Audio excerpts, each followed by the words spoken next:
Quand on tire par balle sur des gens qui sont dans une mosquée, j'appelle ça d'islamophobie. Quand on agresse dans la rue une femme qui a un voile, j'appelle ça d'islamophobie. D'abord, on a le droit de critiquer une religion, que je sache. Bah, on est en France, la laïcité, c'est justement... Donc on a le droit de critiquer l'islam, comme on a le droit de critiquer le judaïsme, comme on a le droit de critiquer le catholicisme ou le bouddhisme. On est d'accord là-dessus. Mais quand on attaque une femme parce qu'elle porte le voile, c'est quoi? Excusez-moi, monsieur Boniface, j'estime, moi, que cette femme qui porte le voile s'auto-stigmatise. C'est-à-dire que oui, absolument. Elle respecte la loi. Pas du tout. Elle respecte la loi, mais elle ne respecte pas l'esprit de la France. Mais elle respecte la loi. Elle respecte la loi parce que... Quand l'abbé Pierre se circulait en soutane, est-ce qu'il ne respectait pas l'esprit de la loi? Monsieur Boniface. La loi sur la 1905. Monsieur Boniface. Elle est libérale. Monsieur Boniface, pardonnez-moi.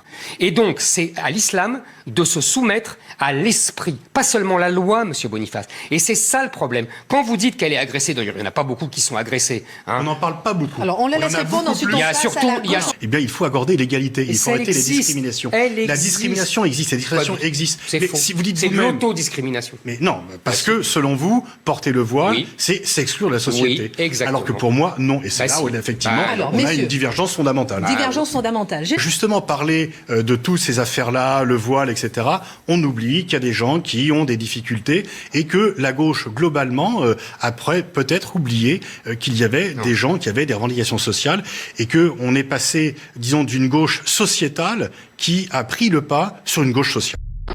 L'islamo-gauchisme, c'est une notion creuse, un concept creux, pour dénoncer ceux qui veulent l'égalité des droits entre les citoyens.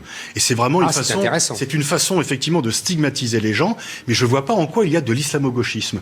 Le fait de dire que les musulmans français ou britanniques ont les mêmes droits que les autres français britanniques, ce n'est pas du gauchisme, c'est simplement du républicanisme. Et cette concept d'islamo-gauchisme, c'est un concept pour diaboliser ceux qui veulent l'égalité des droits. Ce n'est pas un concept en tant que tel. Et d'ailleurs, pour la preuve, c'est que pendant très longtemps, on employait à tort et à travers et de façon, je dirais, alternative, islamo-fasciste et islamo-gauchiste. Qu'est-ce que ça veut dire? Et Corbyn n'est pas... Alors, il était à la gauche du Parti travailliste. On peut dire qu'il a inquiété par son programme sur les nationalisations, etc.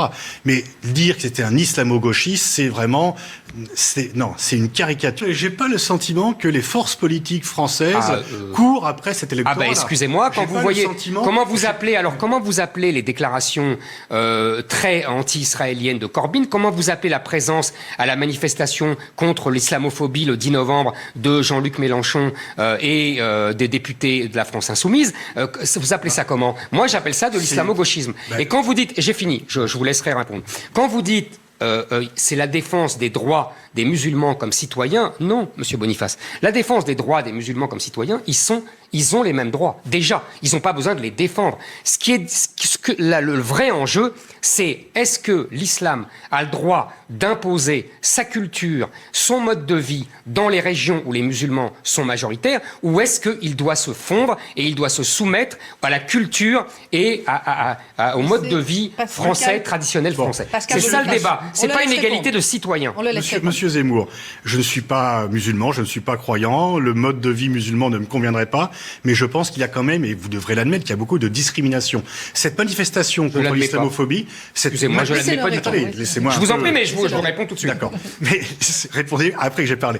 Cette manifestation a été organisée après quoi? Après qu'un élu Front National ait empêché, contrairement à la loi, une maman voilée de venir au siège du conseil régional avec son fils. Bon, il a mésinterprété, il a simplement violé les lois sur la laïcité. Et ensuite, il y a eu, dans une mosquée, quelqu'un qui est venu tirer à la carabine sur deux monsieur assez âgés qui étaient là et qui ont été blessés. Je pense qu'ils vont s'en sortir, mais quand même, on a tiré par balle sur des gens qui étaient dans une mosquée.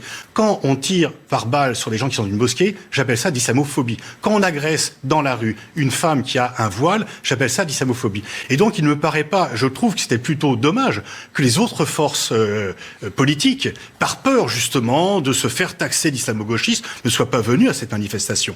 Et je trouve que là, il y a vraiment une sorte de faiblesse parce que on aurait dû tous ensemble venir et manifester contre toutes les formes de racisme.